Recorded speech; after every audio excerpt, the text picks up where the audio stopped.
Hey, we can have a whole episode on gerundal phrases.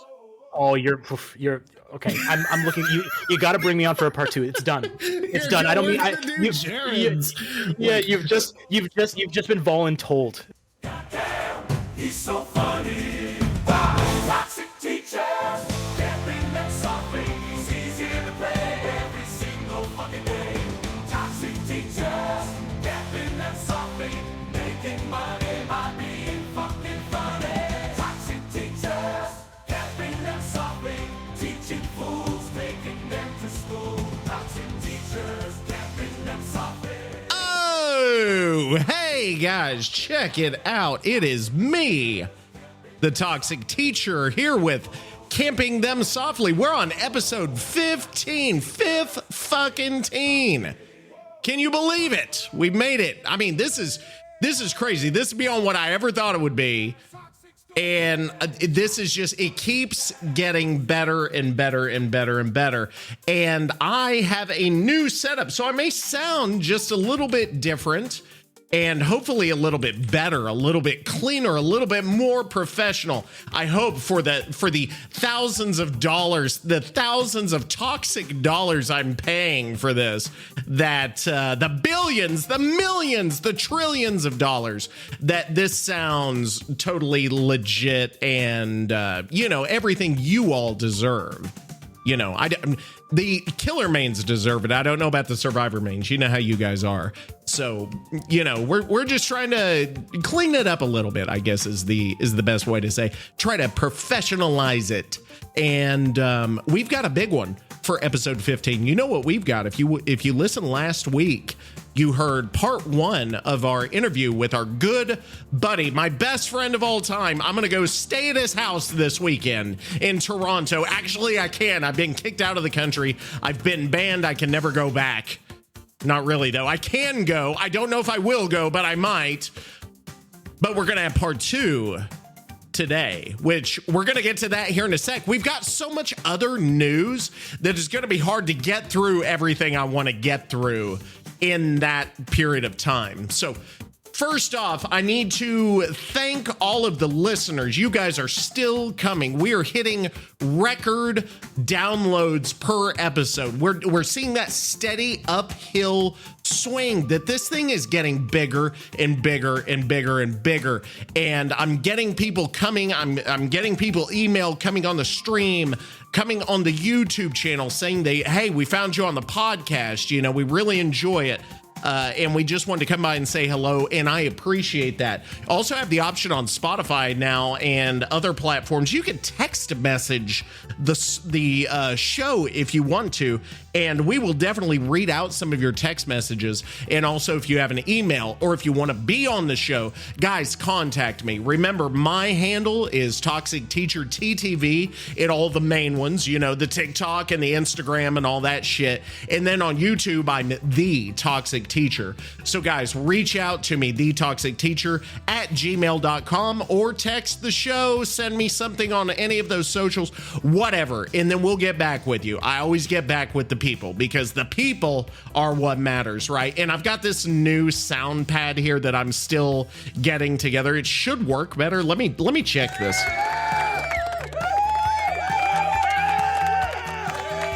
That's recording, right? I think that recorded. I would hope that it did. Anyway, so hang on. I've also got this. Let me see what's happening here. I'm actually working on my sound in the background. I look like a real sound engineer now. That I'm a badass motherfucker now. Like, I am legit there. Let me see what happens if I push this. And then I'm gonna hang on. You shut up for a second. And then I'm gonna hit this. Are we getting that? I think that was really fucking loud. It looked really fucking loud compared to what it's supposed to be. So we'll edit that down if need be. Actually, I won't. I don't edit my shit. All right, hopefully this one's a little bit better. I'm gonna turn it down just a hair. And then, we have to get to like the perfect, like the sweet spot, right? to where we get those sound effects and they're not jarring, you know? Oh yeah. Oh, thank you. Thank you. Thank you. And we'll see. Yeah, I think we're there. I think we're there. If I hit my little, they call it a music bed. I have no clue why. I sound like Master P. Okay, so we've got enough of that. I think it's working well. I think that this soundboard, man, I am legit. I'm here. I've done it. Anyway, so we've got a lot of shit to talk about before we get to the interviews. So we had the 8th anniversary, the Dead by Daylight 8th anniversary stream. They're talking about all kinds of new shit. So this has gotten me a little bit more excited after that debacle that was the 8.0.0. I am not excited about that. I think it's, you've heard my thoughts on 8.0.0. But they did announce a couple of cool things here that I want to get into. Number one, they announced a new mode, 2 versus 8 on Killer versus Survivor. 2 killers versus 8 survivors. That was one of my soundpad sounds. I don't think that was the right one. That didn't get across what I was wanting to get across. I wasn't wanting to do an applause. That one's not really it either. But what I wanted was just like, okay, that's fine. I don't know, because they're changing it a bit, and they talked about it, that it's not going to be perk based. It's going to be like a class based system. This sounds like it could become like a little bit more competitive in a way. I don't know if that's necessarily a good thing. But I do think what this is going to do, at least for us serious content creators, that's going to give us, something new. It's going to energize the community as a whole, I think. People are going to find a way to fucking complain about it. It's ridiculous. And we'll see. We'll see what happens. I'm not going to judge it before it's time. So I'm going to wait on that. The second thing that we have is a new killer coming to Dead by Daylight. Everybody's favorite non-Stranger Things character, Vecna. I need a better one. That's not what I want. I'm gonna have to redo this thing. So by the time of the next episode, you'll hear a better soundboard here. So anyway, Vecna is a mage, is a lich, is an undead wizard. I forget, you Dungeons and Dragons fans, you're gonna rake me over the coals, who comes with some interesting shit that I am not going to go over. You guys can, go over all of the new perks yourselves. That's not my here or there. We'll probably go into it more whenever it comes out. Other people online have actually done a lot more analysis than me. I don't have any big things that I've seen that really, I don't have anything to add that other people have not already said. And I'm not going to bore you with that yet until I experience it firsthand. I don't typically do the PTBs. I'd rather experience it whenever it goes live, like everybody else does. Some people experience it on PC, but I want to experience it when everybody else does. So that's what I'll do. So we'll see. It looks interesting, and the perks do look interesting. The new map looks interesting, so I'm excited for that. More new is fine, and we'll see if this killer gets used, a month from after they release it. I know DBD or Behavior rather, also released some statistics that were just kind of meh. Like it didn't do anything for me on their new statistics they released. I'll have to find it because I didn't have it pulled up. You would think, Toxic, you should have it, motherfucker. But I don't. So that is unfortunate, right? And then we've got, let me see if I can type in behavior statistics, and nothing, I'm trying to think of outside of this. We've been streaming. We did the new Chaos Shuffle mode. Chaos Shuffle has been actually pretty good. I am not opposed to Chaos Shuffle. in the sense that I wish, to be totally honest with you, I wish Chaos Shuffle would be a regular mode, would be just a constant thing that we could switch back and forth with. Maybe for some bonus blood points, I would really like that. I don't think that's ever going to happen, but I would take extra blood points to do Chaos Shuffle, at least as a killer. Now, as a survivor, I don't think it matters as much. I've seen a lot of survivors have just been shitty about it because they say, well, killers can't do without the fucking perks. Well, perks matter a lot more to killers than they do to survivors. You can get a lot further as a survivor with no perks than you can as certain killers. Certain killers are very perk dependent. So shut your fucking mouth about that. That's all I've got to say about that. And that was the wrong one. So anyway, guys, we've got some interesting stats here. I pulled them up. The unknown. His kill rate, 64%. He's used 10% of the time. Now, the kill rate of 64%, I think, puts him pretty much in line with the other killers. I'm pulling up Nightlight as we're speaking so I can see. And, you know, this is very unofficial, these stats on Nightlight, because it's community-based. The kill rate, it shows here... Okay, so on Nightlight, it shows his kill rate is 58%, so it's going to be a little bit different. It shows, like, for instance, Hillbilly is 59%, Blight's 58%, Wraith is 58%, some of the other killers a little bit lower. Nurse is 56%, Myers is 56%, Ghostface 54, overall average is 56, it looks like. So it's pretty much in line there. So the kill rate's not dramatically different. So that, I mean, I would say that's probably a good thing. You know, he's not massively higher or lower than anybody else. He is the most picked killer as of from March to April, mid-March to mid-April. He was the #1 killer. Number 2 and 3, if I'm going down the list now, I saw this list for a split second, but I didn't even get a chance to really think about it. If you go down the list, number 2 is Huntress, number 3 is Wraith, which makes sense because they're free. So why wouldn't they be more commonly picked? Because more people have those killers. Number 4 is Legion, which is interesting. I didn't know that many people pick Legion, but I guess it makes sense. He's a fun killer. You know, I don't mind him. And then Billy has dropped down to number 5, Wesker at 6. And then if we round out the top 10, it goes Doctor, Myers, Ghostface, and then Trapper at number 10. Which interesting, Trapper is what appears to be the least used, or I mean, maybe Nurse. Was Nurse one of the originals? Now, see, I'm having a hard time remembering. I think Trapper is the least used of the like original base game killers. So that's kind of interesting there. So we're scattershot right now on what we're talking about. So that's that. So let's go back to some of the news that they had from the stream.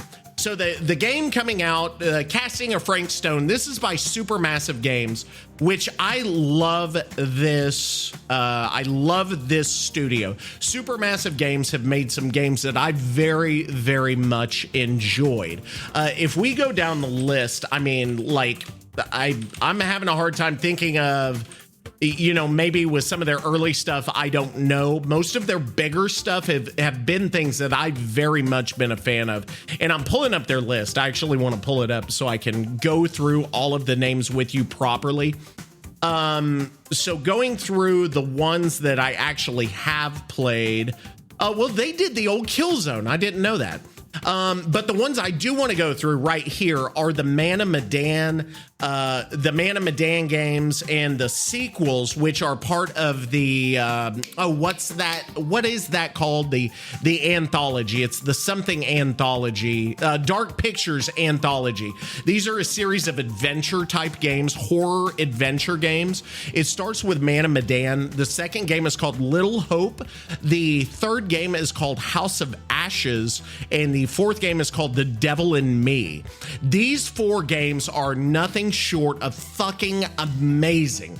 I love this series, and I highly suggest you start out, you play them in order. Play Man of Medan first and then keep going. It came out in 2019, so it's a few years old. They're shorter games. It's episodic, so they're not going to eat up all your time. One thing I like about the game is that it tells a story, right? And you take control of different characters. They can die, and they permanently die, and the story keeps going. Even if somebody dies early on, and there are so many different paths that the story can take based on your choices, that it's wild. You play a one, and then your friend may play the game and have a totally different story. Me and one of my buddies, we played Man of Medan, and we started asking each other questions like, "Hey, what happened to X character? What happened to Y character?" It's like, I didn't even know that shit could happen. Like, our stories went in complete opposite directions. There were some similarities, but the endings had veered so far off that what I knew to be true in mine was not what he knew to be true in his. So it's highly recommended. And what's funny is, to me, Man of Medan is very solid. Little Hope kind of veers in a direction I wasn't quite as thrilled with. I loved it, but I wasn't quite as thrilled with it. But House of Ashes, the third one, is it's art. It is intense as shit. I was on the edge of my seat, and games don't get me like that. But I was fucking like, every event mattered because I wanted those characters to survive. Not that I liked them all, but I was like seriously going for the best story. And even those characters started to die for me, like it added to the story, if that makes sense. So I highly recommend those games. You don't have to play one to play the others. So if you just want to start with like House of Ashes, you could do that. Also, Supermassive made The Quarry, which I never played. I wish I would have whenever it came out. It came out back in 2022. It's like a party version of one of these games that I actually want to go back and take a look at. And then their biggest game was back in 2015. They did Until Dawn, which is kind of like a bigger full-length Man of Medan type adventure, use this item here and then take this and go over here. So I definitely think casting a Frank Stone is going to be in good hands with Supermassive, and I'll be curious to see where that goes. I'm going to look into the trailer and see how, what that looks like. Behavior is also switching gears, has announced a PvE shooter called Project T. It's going to be, I'm reading here, it's an action horror co-op where you like defend against monsters, which I'm gonna, I'm interested in what that's gonna be like. It says right here that they're gonna have an insider program with closed play tests and stuff. I'll try that. And then they're also having, jumping again, a spin-off for PC called What the Fog.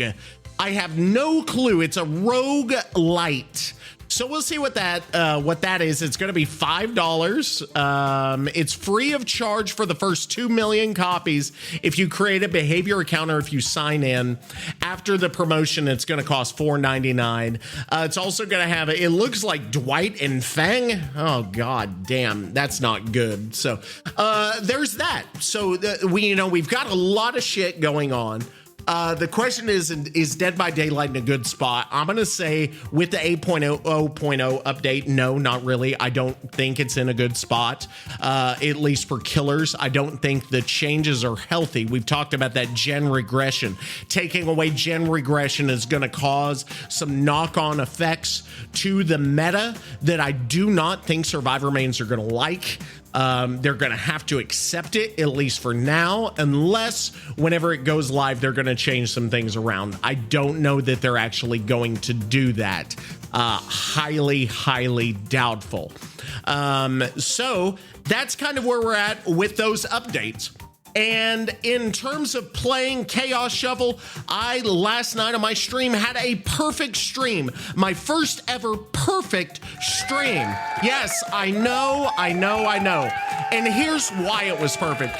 I did not have a single fucking escape all fucking night long, and it was glorious. And I don't know, even with random perks, and I was switching killers. I was Xeno, I was Wesker, I was fucking Legion, I think at one point.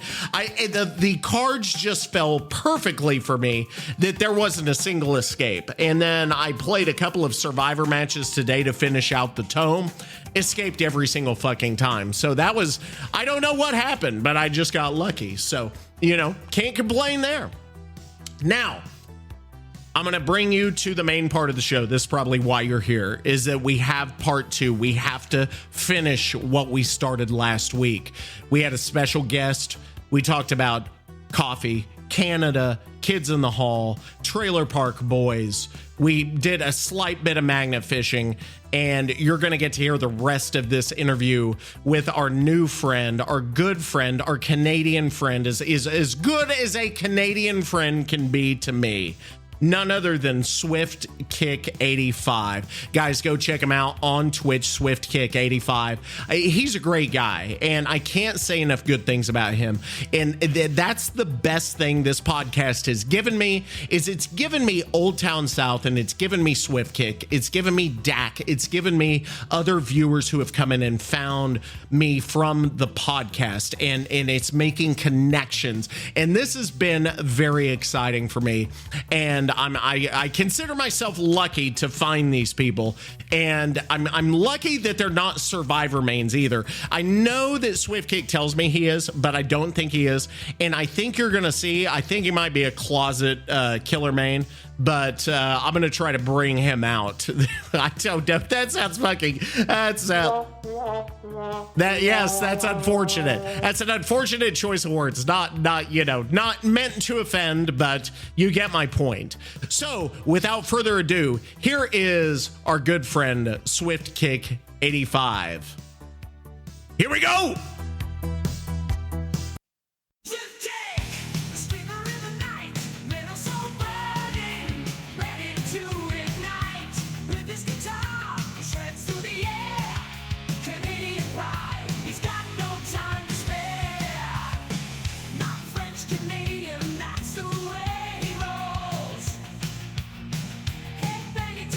We've had our magnet fishing moment here, so it's fascinating. We'll probably go back into Canada sooner or later, but I'm looking forward to it. So to go to Dead by Daylight. So you've been playing since roughly the beginning, off and on.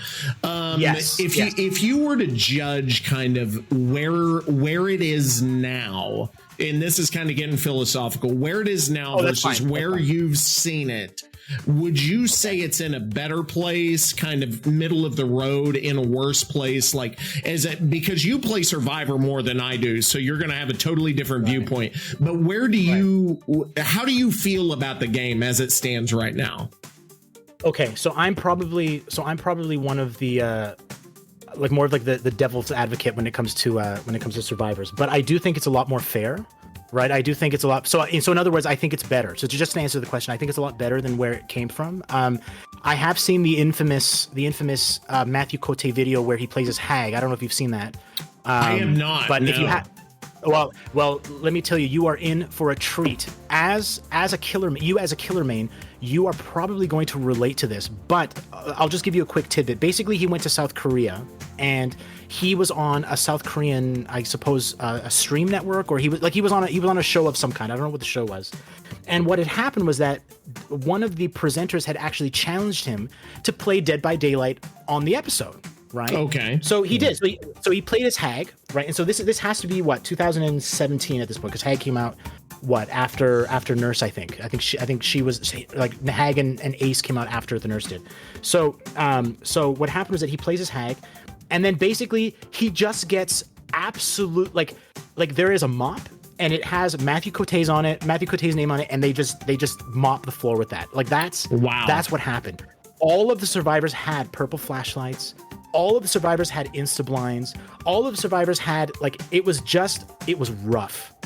It was rough. Okay. And let me tell you, like you being a killer main, you'll probably be upset. You'll be upset. This is what you did to me in the match that we were in, and you hide it under we were doing well.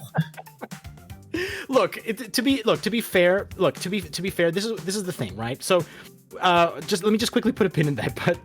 But what had happened was that because of what happened on that stream, right, on that particular stream, Matthew Cote actually nerfed all of the purple flashlights. Right, literally that stream happened, and not a month later he nerfed all of the flashlights. Well, right? of course, he saw it firsthand. Yeah. Yeah. So if you ever do get a chance, I would highly recommend that you watch it. But I think that video to me signals where it is Dead by Daylight was, as opposed to where it is now. Where I think it's better. I think it's a lot more fair. I think that yes, we do have issues with tunneling. We do have issues with proxy camping. We do have issues with slugging. Fine, whatever. It's not illegal. Right? It's not illegal, right? Thank you. It's not illegal, but now, in my opinion, I do think that there are better ways of being able to express your skill, right? Like I'm more impressed by killers who know how to apply pressure, who know how to use their powers, who know how to keep people off of gens and to use the perks properly. Do you know what I mean? I guess when it comes to how killers play and how survivors play, I guess I'm more of a gymnast, right? Like there's a level of finesse that you need, right, in order to really impress people, to get that 10 out of 10 score, right, from all the judges, right? Yeah. So I mean, we could talk. Yeah, we can talk about that. But yeah. Well, that's part of the problem, as I see it, is for killers, you only have so many tools, and they've seemingly taken a lot of those tools from us in terms of what we can do. We're getting kind of put in this box where tunneling is the best option that we've got. Get somebody out of the match as soon as possible. That way there are 3 gens, or maybe hopefully 4 gens left, and you've only got 3 survivors. Is there a better way for a lot of killers? And I don't see that. Like I understand. Yeah. And then people get upset about that, but it's okay. You took camping away. You've taken any kind of like a hit and run strategy away, which seemingly they would want that. You know, if you would make it more difficult to heal, then maybe the hit and run would be more effective. You know, if you combine that with an anti-tunnel, then there you go. Well, I mean, to be fair, so the reason why I would say that camping is a little bit more, I mean, you can't really say something is more illegal than something else, but just to express the euphemism, camping is just slightly more illegal because they did put in the anti-camp mechanic, right? So that's basically behavior telling us, like, we don't like it when you camp, right? So don't do it, right? Like, that's their way of telling us, like, don't do it. It's more illegal. They haven't done anything for tunneling. As a matter of fact, what they've done is they've introduced perks to stop people from tunneling, which means that in your kit you have to anticipate what the killer is going to do. So of course you're going to have anti-tunnel perks like like Decisive Strike, like Off the Record, like Plot Twist combined with Power Struggle. Like you'll have those combinations. So for me, that's why I say that tunneling is not illegal, because instead of putting some sort of, quote unquote anti-tunnel mechanic, what they've done is they said, look, here are the tools at your disposal to prevent that from happening. Have at it, right? Have at it. If you're not prepared, then you need to find a better way to stop that from happening, like looping better, let's say, right? Mm-hmm. So because looping well prevents tunneling, right? That straight up prevents tunneling. Oh yeah, so it's the ultimate preventer, right? Exactly. It's like abstinence with pregnancy, right? If you can loop, you're not going to get tunneled. Exactly. So that's what I'm saying. So for me, I try, I guess, I don't want to say I'm a purist, but I try to be fair, right? That's why I always say that, look, if the killer wants to tunnel, they're going to tunnel, but it doesn't say anything to me about their skill. Like, it says nothing, at least in my opinion. In my opinion, it says absolutely nothing about their skill. Nothing. Because any killer can tunnel, and you can tunnel perkless, right? You can tunnel perkless. You don't need, like the killers are endowed with a power, right, that allows them to automatically to gain a certain kind of advantage in the match, because survivors have nothing other than the perks and the tools at their disposal, like the toolbox or the med kit and so on and so forth at their disposal, right? Right. So I don't know. So that's why I'm kind of two minds about it, because yes, again, killers have to kill and survivors have to survive. But I also think that if you have a power, use it, right? Yeah. Show me that you're good. Show me, right? I have more fun when you have let's say a Myers who can hide behind walls without being detected. I'm impressed by Doctor being able to strategically trap people in the shack using a shock. These are all things that impress me more than somebody just tunneling you out simply because they want the quote unquote advantage. Like that's not, to me, that's not fun. But it would seem to me though that the skill differential that you need to be, let's say, the same MMR or the same on the same level between survivor and killer, there to me seems to be a gulf there. That to be an A tier level killer, you have to be a lot better and you have to be a lot more into it than you do as an A-level survivor. And that's fair. Yeah, that's fair. Yeah, I agree with you. I agree with you. Because you have so much more you have to juggle. There's so many more things, especially if you're not going to tunnel, especially if you're going to be one of those ones that plays, whatever you would call fair. You have to really know your shit. You have to really know how to handle. And this might be why I like killer, is because there's so much mental energy you expend that you don't on the survivor side. Just my opinion. I understand that, yes, at tournament level play. No, that's fair. Yeah, that's reasonable. That's perfectly reasonable. Yes. And that to me is like, I don't know how you kind of square that circle there and just say, okay, killers, you're just going to have to get over it. You're going to have to learn it. But then the problem is if you don't give killers something, because now that you're giving them stronger anti-tunnel perks, what's a new meta going to be? And if there is no new meta, if there is no new kind of fallback mechanism that maybe less skilled killers have got, they're just going to stop playing killer. I understand. No, and okay, so that I think is a very reasonable concern. I don't think you're wrong. I agree with you. You're absolutely right. Because I mean, I guess just to take your side for a minute, I mean, it is 4v1, right? So obviously, obviously there can only be one Oni, right? And Oni can only travel so far, so fast in a certain period of time. Because in order for, I just say Oni because you main Oni, right? So So in order for you to be able to do that, even if you don't hit any survivors within the first, let's say, minute of the match, you still have to wait for your gauge to go up, right? Because even without hitting survivors, your gauge still goes up. So even then you're hindered, right? Like you don't start it right out of the gate, right? I mean, I'm not familiar with Oni's add-ons, but in terms of his power, I know that, because I only learned it with my little Oni, right? With the special. Right. Oh yeah. The gigantic. I hated that. Yeah. I played it once and I was like, okay, next, please. That's too bad. Oh, I really liked it. I thought it was fun. Okay. It was different. It was different, but I wouldn't say it was fun. Like if it was still around, I would never play it. I understand. Okay, no, that's fair. I don't know. I thought it was just a new experience. But anyway, we can talk about Giant Victor would have been a good one. Like and just him just pouncing on everyone. Yeah. Yes, that I would have been in. But yeah, so that's the thing. So I get what you're saying. I totally get what you're saying. I suppose if I had to push back a little bit, right? If I had to push back a little bit, you have to remember that survivors have nothing, right? Like they don't have anything. At least to me anyway, killers are built or killers are designed to hinder the other survivors. Like the whole point of the killer power, right, is to basically compensate for the fact that there's 4 of us.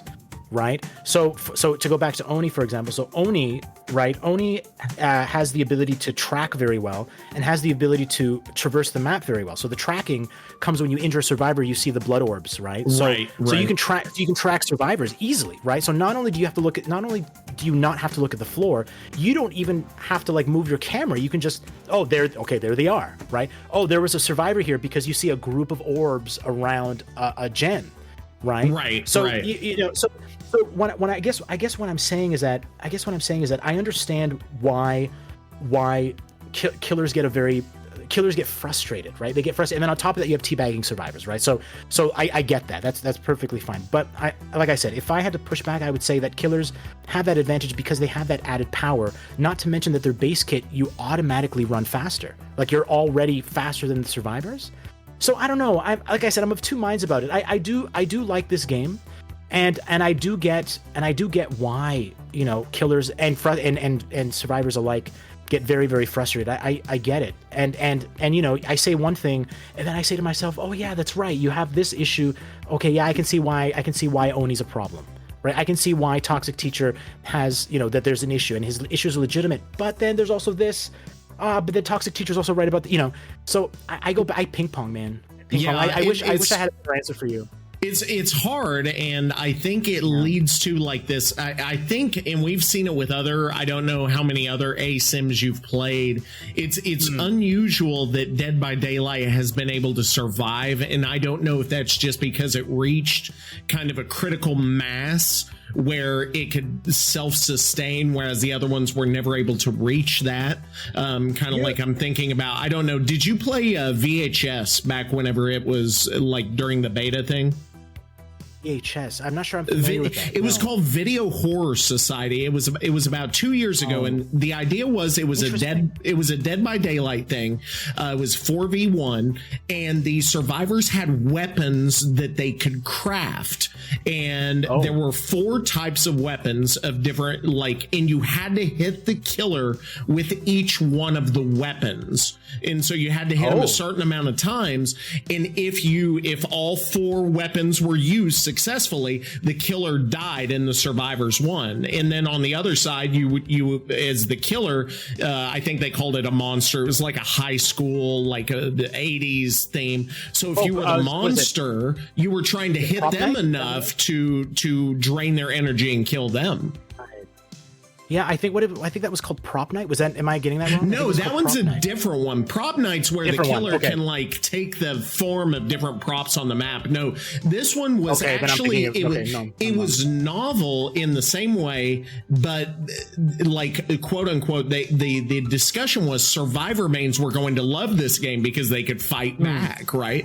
And it was to the point where it was so punishing on the monster players or the killer players that the game promptly died. People said, fuck this, because it was so far the other way. It was like survivor mains got exactly what they would want in Dead by Daylight, which shows kind of the opposite. Like, you want X, Y, and Z, but then you have to think, if I get everything I want, that might end up being worse for the game overall. So it's like, does Dead by Daylight just have to keep everyone at some level unhappy? Well, I mean, I guess the philosophy is that you can't please everyone, right? I mean, you can't, you can't give every baby its bottle, right? So the problem is that I think, I mean, at least I guess, and now I'm just talking for myself. I guess I've kind of resigned myself to the fact that the game won't be fully balanced, and you use I think a very apt term, that it's a pendulum, right? That it goes back and forth. That sometimes it's going to be killer sided, sometimes it's going to be, survivor sided. And and there will be games that are frustrating, and there will be games where you will celebrate your victories, lament your failures, and so on and so forth. And I think that that's just something that I kind of that I have to accept, right? That there are some things that we don't like about being a survivor, and there are some things that we just don't like about being a killer, right? And I think personally, I think we just have to accept that, right? That it'll never be balanced. It will never be balanced. You're probably right. It's just that I think, especially in the age of social media, there are these echo chambers, and then there are people like, if I get tunnel, what's the first thing I'm going to do? I'm going to go on fucking Facebook and tell everybody I got tunnel, and then it becomes a fucking monstrous mess. But you know what? This is the difference between you and other content creators that I've seen that make those comments. Like, at least you have fun. At least you have fun with it, right? Like I watch your stream, right? And yes, you get frustrated, but to me, it seems like it's. I mean, okay, maybe. I mean, you can correct me if I'm wrong. I don't know. I'm not trying to put you in a nutshell or anything, but like from what I've seen from you, as opposed to other people is that when I watch you, it's like, okay, no, he's having fun with it. Okay, he's getting frustrated, but it's fine, and you laugh, and you know, it's a joke. We're all having fun, right? That's what I see you as. That's exactly what it is. Yeah, like, and that was the idea of this podcast to begin with. Right. I wanted it to be killer-sided, but I wanted people who took themselves way too seriously to not get that, to not get that it was a joke. It's kind of like professional wrestling, you know, are you in on it? Do you know what's happening underneath? You know, I want to play the heel Bret Hart Canadian, you know, fucking when he turns on Canada, I'm going to stomp on the fucking flag, you know, that kind of thing. I want the people to hate me. Because that's what I've always loved, you know. And so I think I think it's getting there based on some of the people I've seen on comments on boards and emails I've gotten. I think it's starting to catch on, but I do like that those Survivor mains, man, they can't take it. Some of them cannot take it. There was wild, dude. Man, it's wild. I don't know what it is. And I don't know if killer mains are the same way. I don't know that they are. Maybe that's my bias, but it seems like sometimes they just get so bent out of shape about camping and tunneling, and I don't know. Maybe I could be wrong though. I could be wrong because the teabagging doesn't bother me. It's shitty. It's shitty behavior. It's frustrating. You know, yeah, I get that. No, I get that. Yeah, you know, it's European. I assume they're all European. I'm just going to leave it there. I assume, because most of my listeners, I think it's those European listeners I got from fucking That's a fair assessment, sir. Rhineland. Fucking, it sounds like a World War II textbook whenever I look at my Westphalia and fucking what was the place that Hitler took over? You know, the little contested region there in France. I forget. I'm not sure. Like they always talk about it in every fucking textbook. Right. I don't know. Sudetenland.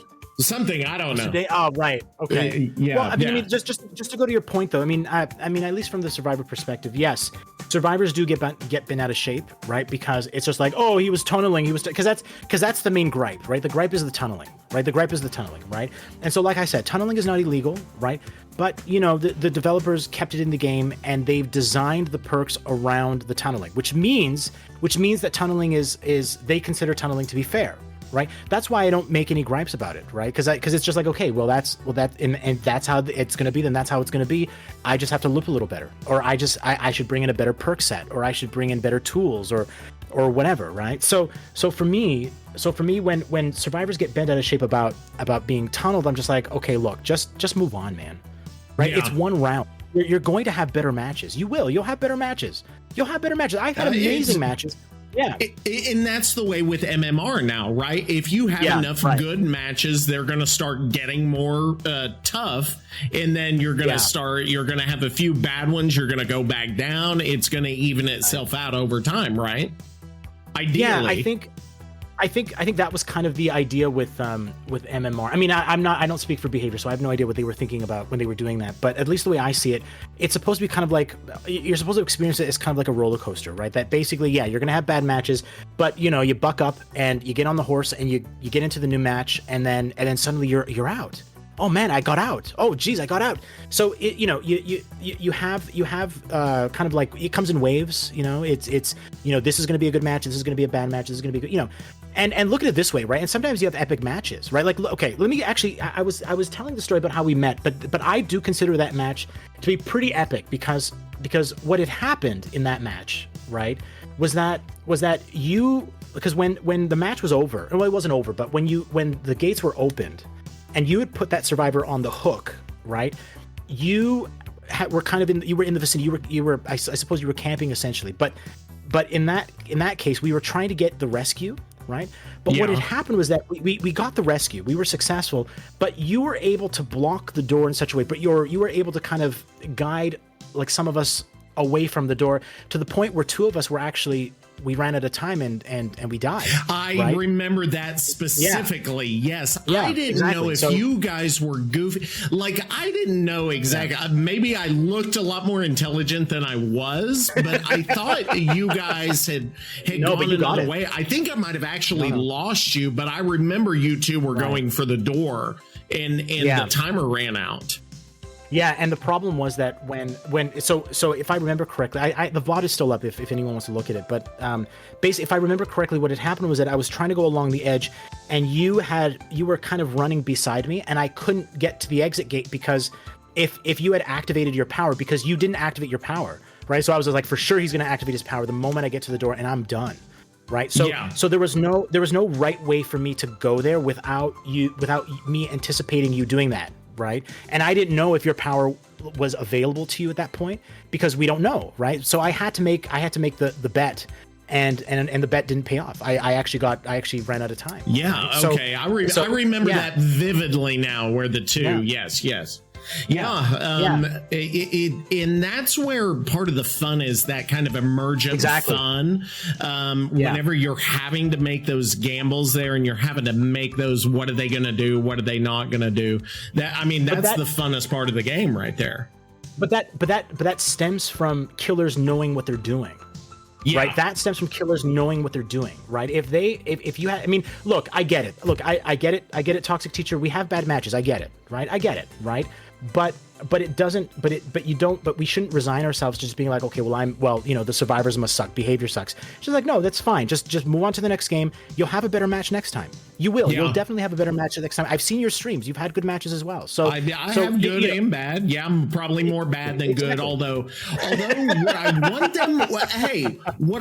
them to do, though, is, and I'll probably do this, like have a perk randomizer. If they had that built in, because I think at one point there were a couple of tomes where it would, or there were a couple of challenges or something in the tome where it would randomize your skills, right? Randomize your perks. Exactly. And in order for you to achieve that particular rift nodule, you actually had to escape. So it's such a great idea. And I know that there was a leak on Xbox or something like that where they're doing Chaos Shuffle, which implies that they're going to be doing it. Now, like I said, I don't have any insight into that, so your guess is as good as mine. I would be totally cool with that. If you gave me extra blood points for that, you gave me 50% extra, I would run that constantly, or even 25% extra, because people ran barbecue and chili all the time because they got the 50% extra, not even necessarily so much for the perk part. So to shift again, so we are kind of, you say we're in a more fair spot. I think so. Do you think moving forward, what do you think is going to be the best way for them forward? Do you think it's kind of to go more for kind of this splitting the middle ground? Is it going to be, making new modes? Is it going to be, getting more licenses to grow? Kind of what do you think? Do you think there's necessarily a best way forward, or do you think it's just, we try everything and we see what sticks? Well, right off the bat, just to address your first, the fairness issue, I think behavior has to accept that it's not going to be fair, right? Because we always talk about balance, but we have to accept that there's just some things that survivors are going to have a better time doing, and there's just going to be some things that killers are going to be better at doing, right? Right. So first we have to accept that there will be some imbalance. The game, like we have to accept that the game will not be completely balanced. It's not going to happen, because if you have a game that is completely balanced, that gets boring after a while, I think. Right. And to me, it becomes more of a war of attrition, where it's like, who gets tired first. Right. So that's my problem. So for me, it's just like, no, I think it's really about preparation. It's about, I suppose, training, if you have enough hours, I suppose. Yeah. About map knowledge, about killer power knowledge, how to pressure, like all the, the usual suspects, right? Like on the checklist. Right.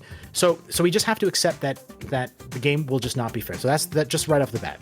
And now in terms of moving forward, I think the one thing that Dead by Daylight has going for it, in my opinion, is the fact that they have all of these franchises, right? And I think these franchises really help because it does attract more people to the game. So I'll give you an example. So when you look at the original three, right? So Wraith, Trapper, and Hillbilly, right? They each expressed a different kind of skill, right? So Wraith is obviously is stealth. Trapper is more about setup and lying in wait. Right. And then Hillbilly is really about just going fast. Down you here, down you there, hook you here, hook you there. So it kind of expressed, you know, 3 different types of play styles, right? But then you have the Death Slinger, right? And the Death Slinger is like none of those, right? What is the Death Slinger? The Death Slinger appeals to people who play COD. Yeah. Right? It appeals to first person, right? Because even though Huntress is kind of like that, Huntress doesn't really work in that way, because when you look at how Huntress works, Huntress is more about angles. Huntress is more about arcing, orbitals, being able to hit people, you know, in between, you know, these little crevices in a way that where you know you make that arc correctly, right? But Right, Deathslinger on the other hand, but Deathslinger on the other hand is first person perspective. Right, I had the opportunity to play Deathslinger during the Lights Out event, right? And I was just like, right, this is an FPS. This is an FPS. Of course, the difference is that obviously, you know, the bullet only goes so far, but you get my point, right? I mean, it appeals to a different crowd of people, right? And I think Dead by Daylight have to have more concern in terms of the type of people they want to cater to. And I think the killers are a genius way of doing that, because survivors only cater to one person, right? Because survivors only play one way, as opposed to killers where you have different styles, right? Doctor is for me, man. I like Doctor, but I played a Xenomorph and nah, man. It's not trust me. Yeah. I love the idea of Xenomorph, and I think it's one of those things, the more I play and the more I know, like whenever you're in the tunnels, to kind of look up to see where the footsteps are and shit like that. Like right. but it's such a learning curve whenever you say, I want to play a new killer. You've got to accept it's going to take me 100 hours at least to get passable with this killer, unless it's like, I feel like some, like the Unknown, may have a little bit lower, but then as people figure out how to play against that killer, then it becomes another, you know, it's going to take you 100 hours to master this killer's ability. So I mean, but like you're saying, they're all so different. There's something for everybody. And that's what I think. I think that's something that Behavior or Dead by Daylight should really play into. Just playing into, like, this killer is this particular style, right? So now a lot of the Survivor mains out there are going to get very mad at me. Okay, they're going to get very mad at me. But God! But trust me, most of them don't listen to me anyway, so you're fine. But I do think the game is made for killers. It's not made for survivors. I think. And the reason why I say that is because the killers have particular play styles. So playing as the artist is not the same as playing as the twins, which is not the same as playing as the doctor. They have completely different play styles, right? But as opposed to a survivor is really predicated on the kit that you bring. So when you so think of it like this, okay? It's a skin. That's all they are, is a skin. That's exactly what I was going to say. Exactly. You took the words right out of my mouth. Exactly. Well, the survivors, it's basically you're buying a perk set with a skin. That's what you're buying. That's what you're buying. Right. And you're buying those stupid Feng, like, fucking cosplay bunny, or like, I don't get it. And you can tell that they're starting to see, and I know we're jumping points here, but I think they're really starting to see the success of Dead by Daylight mobile in the skin area. Because if you look, have you looked at the amount of skins and the type of skins that the mobile version has? It's insanity compared to the desktop. They are light years behind, and in so many ways, like the mobile, like, you know, I think this new store is kind of a step in that direction toward kind of the mobilization of gaming. But I love it because for people like us, right, we've got jobs and shit, like, you know, there are rewards for logging in. There's rewards for, like, you know, these challenges, weekly challenges, win 5 games, do this, do that. You know, I like seeing those numbers go up. I like getting a little bone here and there for that.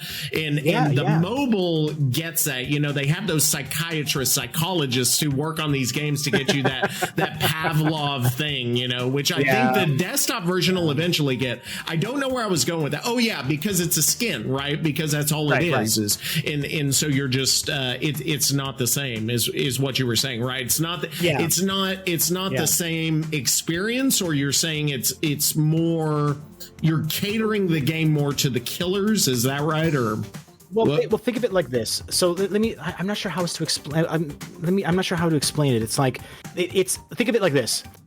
So Dead by Daylight is about killers trying to catch survivors, right? Right. Not the other way around, right? It's not about survivors trying to escape, right? It's about killers trying to catch survivors. That's what the game is about, right? If I had to put it in a log line. So for me, I think that the fun comes in that predator versus prey. So think about it for a second, right? So I was actually thinking about this for a little while, but like notice the different perspectives. Like this is why to me Dead by Daylight works thematically. I know they don't focus on theme anymore, but thematically it works because killers, right? It's first person perspective, right? Right. And predators and predators, I guess. I mean, I'm not a biologist, but but predators have eyes in the front of their face. Right, because what they're doing is they're basically trying to find predators, so trying to find prey. So it makes sense that the killers would have a first-person perspective, as opposed to survivors who are the prey, right? And prey. So if you look at a rabbit, like they have the eyes on the sides of the heads, right? Because they have to be able to look behind them very quickly and blah blah blah. So for me, Dead by Daylight plays into that dynamic very very well. However, the game, I think, is designed for killers to catch survivors, and survivors who jump in, their job is to basically make it as difficult as possible for the cat to catch the mouse, basically, right? Now, whether or not survivors want to give killers a hard time by teabagging all of that other crap, that's up to them. But that's what the game is, right? So that's why I think they really do have to cater to people who enjoy different styles of first-person perspective gaming, as opposed to survivors, which caters to cosmetics, right? Because what you're buying is a perk pack with a cosmetic. That's what you're doing, right? Yeah. So that's how I see it. So I do think the game is designed for killers. It's designed for people to be attracted to the killers, and then survivors. Basically, you jump into as a survivor in order to get that kind of like looking over your shoulder experience, and where are all the exits, and oh my god, is the killer there? Oh, the killer's right behind me, isn't he? Right? Like that's the experience you get from the survivors, right? So, like I said, and a lot of survivors will get mad at me for saying that, but I think that's what it is. I think the game is designed with killers in mind, because it's so stylized. Right, it's so stylized. Yeah, it's so stylized. And I think that's whenever they make the killers, how do you make it the most interesting for the killer player? Exactly. With the secondary objective is how do you make it more interesting for the survivors who are going against that killer?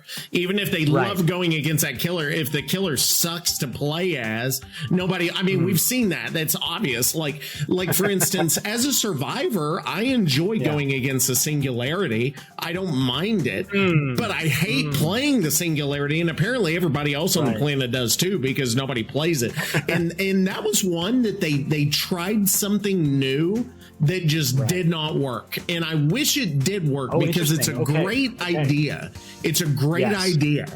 But I don't know that they can fundamentally fix a couple of these killers. Can they ever fix Nurse to where she won't be overpowered? Can they ever fix Skull Merchant to where it won't be a fucking hazard, or a fucking headache to play against? I don't know if they painted themselves into a corner with those and they just say, well, fuck it, let's move on. We'll figure that out later. Yeah, that's kind of the problem that I think that Dead by Daylight or behavior has, because it's kind of like the what's the word? It's the sunken cost fallacy. Is that what it's called? Where you you put in all of this time and effort into a killer that is just like, okay, well, it's too late to turn back now. We might as well just continue, And I think in my opinion, I think that's what happened with Skull Merchant. That Skull Merchant was very, at least from a survivor's perspective. I'm sure you as a killer may will have a different an opinion about it. But from a survivor's perspective, I think the problem with Skull Merchant was that they kind of didn't think her through. I think it was kind of like they were like, okay, well, we're gonna put her in the game, and she's gonna have drones, and the drones do this, and it's gonna be great, but then no, then you run into the 3-gen problem, right? That Skull Merchant is specifically designed, when she first came out, she was specifically designed to be able to create 3-gens situations on purpose, right? And then you have these absolutely insane standoffs that that go on forever, to the point where behavior had to implement the 1 hour rule. Yeah, in the game. right. Yeah, so it was like, so the problem is that that's something that somebody in marketing has to really just be like, hey, listen, you know what? If this goes out there, we probably can't take this back, right? Because people are going to buy this, right? Look what happened with Twins. Right? Twins, yeah. People bought Twins, and it was just problematic, and it's just like. Yeah, and we thought it was going to be better there for a minute, and then they said we may revisit this later. Like, they rolled back almost every change they made, and they said we may revisit it later, which also means they may not revisit the Twins later. So I wouldn't hold my breath. I think this is going to be years probably. So, okay, so I got one more question. This is something I've been stewing over for a while now, and I almost want to make a video of it. So if you had to say, and you may have to sit and think about this a little. So let's say you're in solo queue, okay? You're in solo queue and you see the other survivors in your group. Which survivor would you be the most likely to say, this person probably is going to be an asset to the team and is going to be overall know what they're doing, will probably be halfway competent? Is there a certain character that you see more often that is played by, let's say, more skilled and more competent survivors versus a character that you see that character, they're probably going to get us all killed? Right. Okay. So actually, I do have an answer for this. So because it's something that I see a lot when I play Dead by Daylight. Ace is that guy. Ace, hands down. Like that's I have the answer for you. It's Ace. Ace is the top. Ace. He is the Ace, top. Yeah, because Ace. Now here's the thing. To be fair, right? So Ace is either 0 or 100, right? So out of all the aces that I've played with, right? Aces will always, they're always the loopers. They're always like the jackasses. They're always the ones that will take the killers for a ride. Like it's always the ace. And don't get me wrong, like it's not like, I'm not talking about aces with like the original cosmetic. I'm talking about aces with the tiger, like the tiger cosmetic. The fucking loudest ass, exactly, with the hat and the fucking cigarette hanging off, the fucking yacht, fucking shoes, a Jimmy Buffett look. Hands down. But to answer the question that I think is implicit in your question, because you didn't ask me this, but the survivor that would least likely be like that would be Leon. Leon. Really? Yeah, Leon is. Yeah, Leon, like whenever I see Leon's in a match, it's just like, oh, okay, we're gonna lose. I wonder why. Like that's not what I would have expected, but I wonder why. Yeah. Do you think it's just because people, they come from like Resident Evil and like, oh fuck, I get to play as my fucking Resident Evil character? Because maybe. But on the other side of that, as a killer main, like Ada Wong's typically will be a lot more aggressive. It seems to me their playstyle is usually more aggressive in terms of flashlights, in terms of shit like that. That they want to have that fight. That it's not even necessarily about the looping as much. It's about getting the saves and blinding you and fucking pissing you off. Whereas the Leons, I don't really have that with. That's an interesting thing, though. Yeah, I mean, I suppose we run games in different circles, I guess. I mean, well, you're in a higher MMR than me, obviously. So yes, we do. You're up there with the Ops Darva, the what is it, JRM, fucking JRMs, Coconut, the guy who, whatever. Oh, Coconut RTS, yeah. You're with them. You're with those guys, and I'm down here with fucking, I don't even know. I'm the only like terrible fucking lowest MMR, and I'm the one that puts on a podcast. Like, oh, we want to hear more of this guy that can't even get a fucking 10-win streak.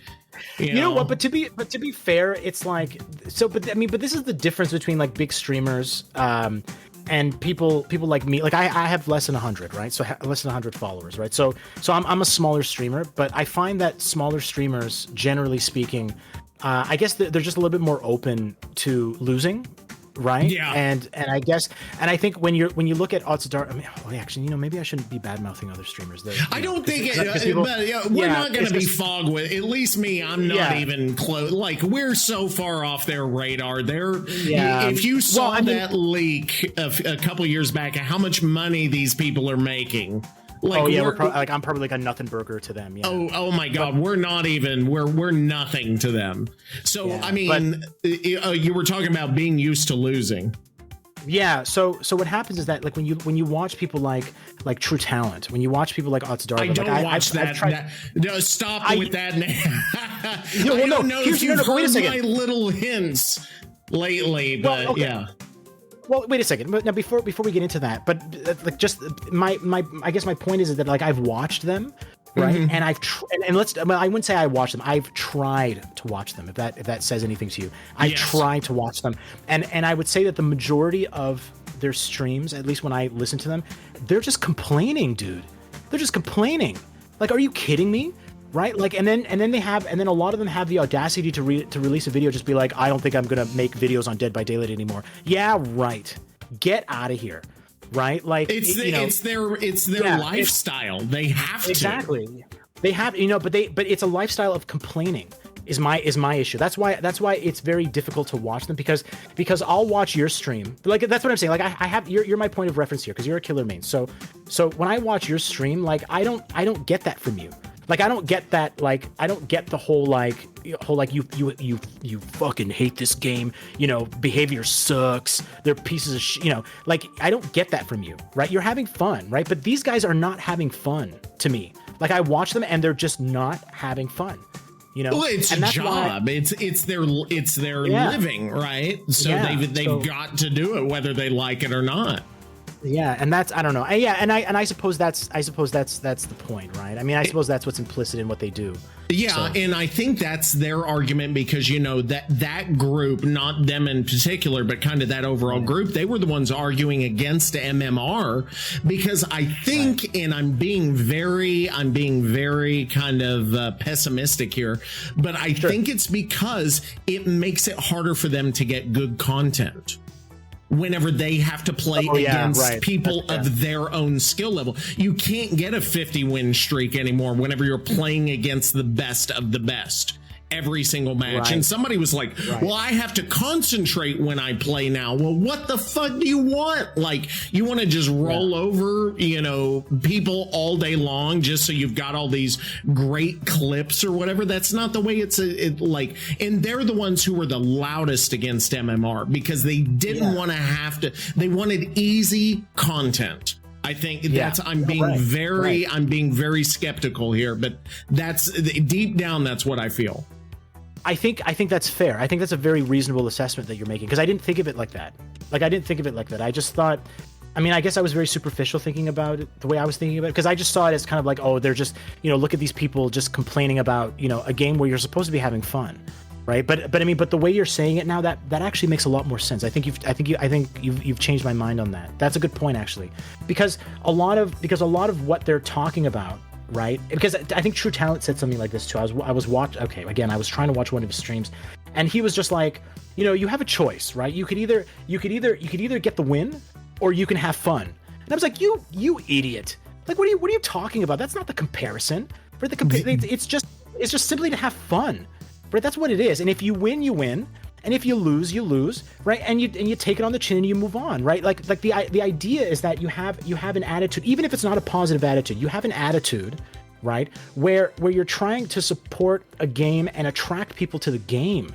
Right, that's what these streamers are supposed to do. That's why the behavior lawyers haven't come down on them for copyright because behavior knows, right, that the content that they make brings more people into the match, but if you're or into the fog. But if you're gonna complain or actually, and I mean, I'm shitting on killers. I mean, let's talk about survivors too. Like if you're talking about skirms or if you're talking about probs or JRM, right? Like those guys do the exact opposite as well, right? Like they just go around just being like, hey, you know what? I decided to buy the game again so I can show new killers, how to play the game, and it's just them stomping on the newbies. Do you know what I Right. mean? Like they have videos where they do that, and it's just like I get that that's good. Like I get that's content for you, but I don't know. Maybe Well, I'm just being the purist here. No, but it's to your frustrating. It's frustrating. And to your point, if I play the way I want to with the regular perks, I'm not trying to get the 4K. Let's say I get 2K every match. That's going to put me in an MMR spectrum where I'm going to have decent matches. It's not going to put me in the top where I have to sweat every match, but it'll put me in that spectrum where I can have fun and have competitive matches at the same time. But it's whenever if I sweat to the point where I get to the top and then I say, well, I just want to have fun. Of course, if I just want to goof around, of course you're going to start getting beat. Right. But here's the thing. But this is the thing. But we don't watch. I mean, okay, I guess I'm saying it from my perspective. I don't watch your channel to watch the game. I watch the channel to watch you. Right? It's you. It's you, right? So the idea is that if I see, I mean, don't get me wrong, right? Like, I mean, I don't want to tell people how the sausage is made, so to speak. But the idea is that, like, if I'm going to watch Arts Darva, let's say, right, and all he's doing is complaining and just being like, oh, I'm only going to get a 2K here. I mean, so what? So what, dude? Just laugh it off. Like, look at all of these amazing plays that you're seeing. Look at all of these amazing plays that you've been able to achieve, even though you only got a 2K. Like, that's exactly how you and we met, right? You got the 2K. Yeah. You got the 2K, right? But it was funny. Like, it was fun. Like, I lost, but it was funny, right? Because it was just like, okay, well, like that. I was just like, I was like, I'm gonna get out. We got it. We got the save. We're gonna get out, and boom, the time ran out, and I lost. Well, it's funny. The quality of the match. You can have a quality match, but then you can also lose that match, right? I could have a quality match with 0 kills if it just doesn't go my way. But yeah, I totally get what you're saying, and that's just it's kind of the there needs to be more kind of positivity in that spectrum, more of this is a game. This is not a fucking lifestyle. It's not, I don't get it. But then again, if I had to do it 8 hours a day every day to make my paycheck, then I might complain more, but I'm just fucking, I do this for the $7 every 2 weeks or whatever it is. Whenever you hit affiliate and you roll those 30-second ads, just Jesus Christ. But yeah. I haven't made the payout yet, so that's how small I am. You'll get there. Once you get that first $50 deposit from Twitch, my God, dude, you won't even know what to do with it. And then you know what'll happen is you'll get the $50 payout, and then you'll go spend $500 on streaming equipment because you'll be like, this is it, baby. This is it. I'm on the road now to the what is it? You have to get 75 to get partner, I think. Oh, that's right. Yeah, 75. Somewhere 75 average viewers to get partner. That's not gonna fucking happen. That's right. Yeah. But don't get me wrong, right? I mean, like, I have fun streaming, and I think the idea, right, is that I think a lot of the I'm sure it's the same thing with you. I mean, a lot of the compliments that we get as smaller streamers. I mean, your channel is literally 10 times bigger than mine, right? But so I don't know if I would call you a small streamer, but my point is that I'm still, I think on the grand scheme of things, we're still in the small category because average viewer wise it's still low because a lot of mine are from a long time ago because I've been streaming a while. It took a long break, so a lot of that is just kind of there. So I would say we're still both small, I would say. Okay, so then I suppose my point is that for us we kind of, for the smaller guy, right, we kind of need just a way to be able to attract people to the channel and attract people to the game. Now, I only play Dead by Daylight once a week, like stream. I only stream it once a week, right? So when I play other games, right, like you just have to learn how to have fun, and I think a lot of people are more attracted to people having fun. Right, people having. Do you know what I mean? I think they're attracted to that, and I think they're attracted to people who are genuine, right? Yeah. So even though, I mean, just to kind of put you in the spotlight a bit. I don't mean to put you on the spot, but even though a lot of, some of what happens on your stream, yes, you get frustrated, but it's like, but I laugh because it's just like, okay, well, he's just having his way with it, right? It's just, and it's fun to watch because I know you're at least having fun. right? So I try. It's a positive experience. Like that's Exactly. what we're there for. It's a community experience. We're just having a good time. Yeah, you get you watch a basketball game, or in your case, you would watch a hockey match, and then you would get mad, but then it's okay because you're watching a fucking game. You know, it's a game. Yeah, it's a game. It's a game, man. So that's why. I mean, I get your point. I mean, I think what you've said is reasonable. Yes, if you're doing it 8 hours a day, obviously there's going to be times where you're going to be super miserable. I get it, right? I get it. I stream 9 hours a week. Like 9 hours a week, right? So I guess I don't stream long enough to get miserable, I suppose. Yeah, we're not yet, but maybe. Hey, if we work hard enough at this, it'll make us miserable someday. If we reach our goals, we're going to be the 2 most miserable fucking streamers. We'll get together on this podcast, and we'll be miserable here too. We'll hate our lives. It'll be great. It'll be great. Yeah, we'll be what is it? The Waldorf and the what's the other guy's name in the Muppets, the Muppet Show? The 2 guys in the balcony. Statler and Waldorf. The two old men up in the fucking thing. Yes, I love them. I can relate to that. Yeah. So I gotta run. I apologize. We're like an hour and a half, man. This was great. This was wonderful. I had a great time. We could easily turn this into a 2-part, 3-part. I think we've just barely scratch the surface, and have a lawyer here who can really kind of intellectualize. And whenever you're playing devil's advocate, I'm always on the back foot because I'm a 2-bit Oklahoma bird lawyer, you know. Like I don't know nothing about nothing. I'm like, did you ever watch the show Matlock? I don't know if you've ever heard of it. Did. That's Matlock was me and my dad. Like that's my dad right there. That's Matlock. Was awesome, dude. Yeah, he doesn't know nothing. Awesome. For those of you who don't know, it was Andy Griffith, an old actor from like the 50s. It was in his later years. He played like a Southern lawyer who didn't know anything about anything, but somehow he was able to argue the case. So it was, everything was fine. Yeah, he solved murders, but he was just a southern boy who knew absolutely nothing, but would get the job done because he had spirit, or he had the American spirit. I don't even fucking know, but anyway. But he was like this big household name, right? Well, I mean, okay, I guess we're going. Andy Griffith was. Yeah, Matlock was. Have to fly out of here, but no, that was like that, and then before that, the other lawyer that we watched was Perry Mason. Perry Mason, black and white. Yes, with Raymond Burr. That was big. That's right. Yeah. I know they remade it a short time wanted to do law, probably.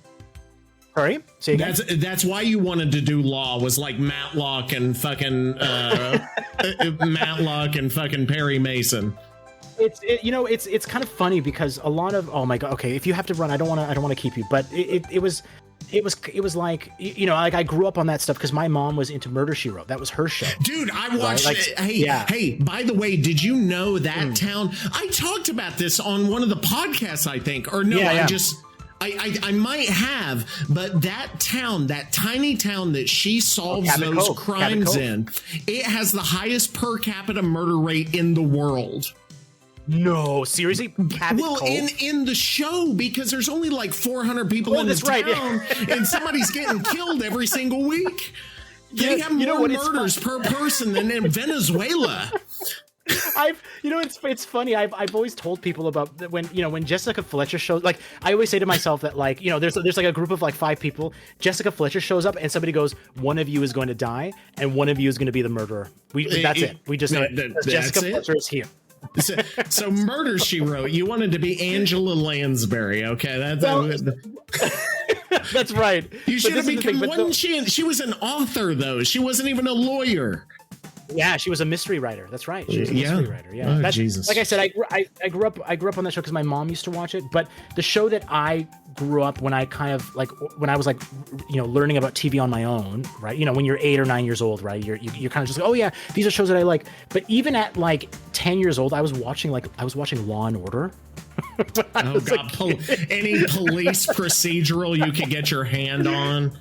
Well, it's funny because the show is literally like, it's cut in half. It's a 1 hour episodic, right? Yeah. Where the first half an hour is police procedural, and the other half an hour is like procedural lawyer drama, right? So it was Right. like, and they just don't mix. And the reason why I like the show is because you don't learn anything about the characters. It's about the procedure.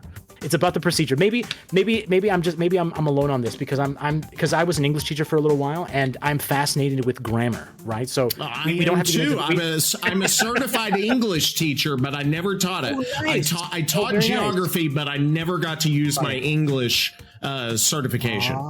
Yeah, very nice. Yeah, that's okay. So I guess we're kindred spirits in that regard. We are. Yeah, but yeah, it was like like when I was, because I teach ESL, so I suppose our certifications are a little different. Like you can teach in an elementary, high school setting. I can only teach ESL, so I teach English as a second language, right? So I suppose it's a little bit different, but grammar I found to be very fascinating, right? I mean, I know people would probably find grammar boring, but I just think it's really fascinating to talk about, and and then suddenly it's just like, oh right, you're asleep now. Okay, I guess I'll stop talking about grammar. No, hey, that's me and I can't go into it because there are some issues at work surrounding grammar that I can't get into it. If any of my coworkers are listening, they'll know exactly what. But I am a Nazi on that kind of thing. Okay, I understand. Because I grew up. Did you ever diagram sentences in like middle school? Yes. Do you remember that with like the dotted lines for the direct and indirect object and all that bullshit? Exactly, yes. You had to do. Yes, and then I took Latin for 3 years at university. Nice. So that's how you really learn grammar, is to take Latin. Wow. You'll fucking hate. It'll make you hate Latin. Taking Latin will make you hate Latin. I hear that. I don't know if I went that far. What I studied at university was more like more theoretical grammar. So it was more like choosing between, like, why would you use the past tense instead of using the present perfect, for example, right? Like, why would you choose one over the other, right? So I mean, I won't go into it right now because I don't want to bore anyone. This is part two. This is part two. Yeah, we'll say that for everybody. On Camping Them Softly, we talk English grammar and when you should use the present, future, fucking pluperfect in that one. But past participles. Hey, we can have a whole episode on gerundal phrases. Oh, you're okay. I'm looking. You got to bring me on for a part 2. It's done. It's done. I don't mean gerunds. You've just been voluntold. What we could rank all the survivors on their knowledge of English grammar. I would love that. That would be completely out of this world. I don't even know, because some of them don't speak English, right? Like, how do they communicate at the campfire? Has anyone ever thought of this? Like, how does Elodie talk to the rest? She doesn't speak English. Exactly. She doesn't speak English. And I think what is it? Jonah doesn't speak English either. He's Chilean, if I remember correctly. Well, right? There's a lot of them that just a lot of them don't speak English. We're coming up with a tier list of grammar. Oh my god. Grammar. I'm actually, you know what? And I'm going to put way too much thought into it. That's going to be the problem here. I'm going to seriously. I'm going to sit and like score this shit out. Well, I mean, the next time you have your next episode, feel free to reach out. I'll be more than happy to join you. Okay, we're doing it. This is it. Yeah, I've absolutely had a good time. Absolutely all right, man. Hey, tell the listeners where they can find you. Your schedule. Like how do we get in contact with you? If we want to find you, yell at you, whatever. How do we do that? Okay, so I stream on Twitch. This is actually my outro when I finish streaming. But I stream on Twitch every Monday, Wednesday, and Friday from 8 p.m. to 11 p.m. Eastern Standard Time. My schedule is that, so on Mondays and Wednesdays, we have a rotating schedule of games. So we have blocks. So every 3 weeks we have different games, and then we switch out the schedule. But every Friday we play Dead by Daylight. So so if you're a Dead by Daylight, you want to watch some Dead by Daylight gameplay, come by on the Friday, and I play on Fridays from 8 p.m. to 11 p.m. Eastern Standard Time, and then this block what we're doing.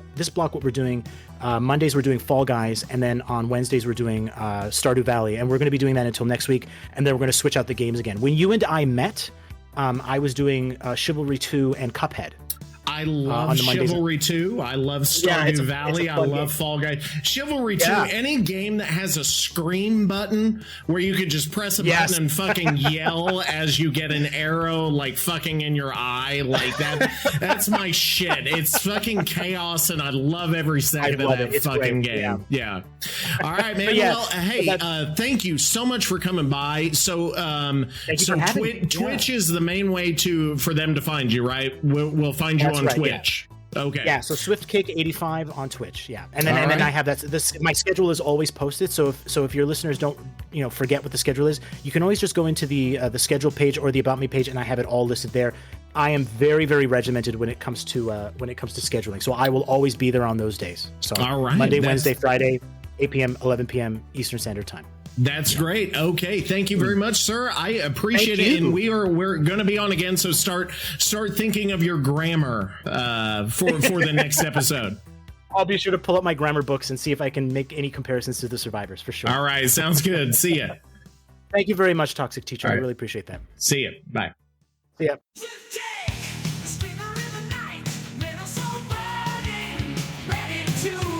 All right, we're back. Hopefully you guys enjoyed the second part, the final part, the climax, the climactic part of the interview with SWIFTKIC85. I very much enjoyed it. And I hope to have him back soon. We're going to get OT on here soon. We've also got a couple other guests that we're going to have on.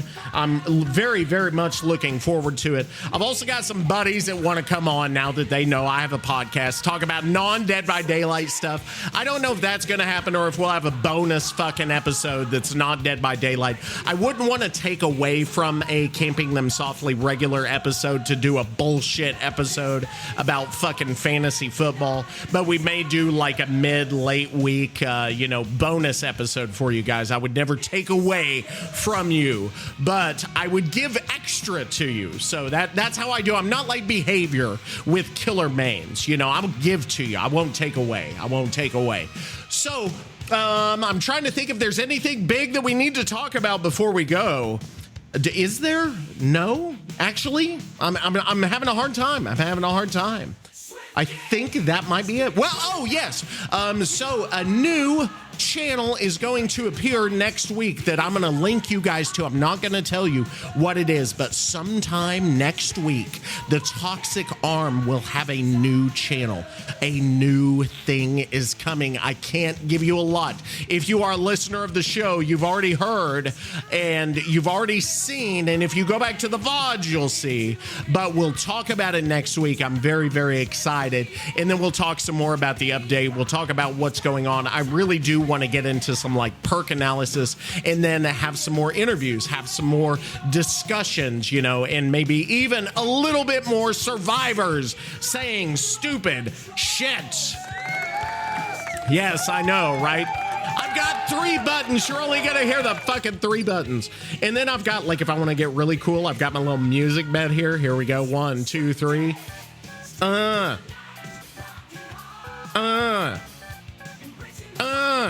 Okay, see, I can't even do that for very long. So anyway, guys, that is it for episode 15 of Camping Them Softly. Next week, we're going to be back with a lot of unhinged fucking mayhem. Hope to see you then, guys. Reach out if you want to, unless you're a Survivor main. And if you are Survivor main, please get the fuck out of my face! Fucking toxic teacher!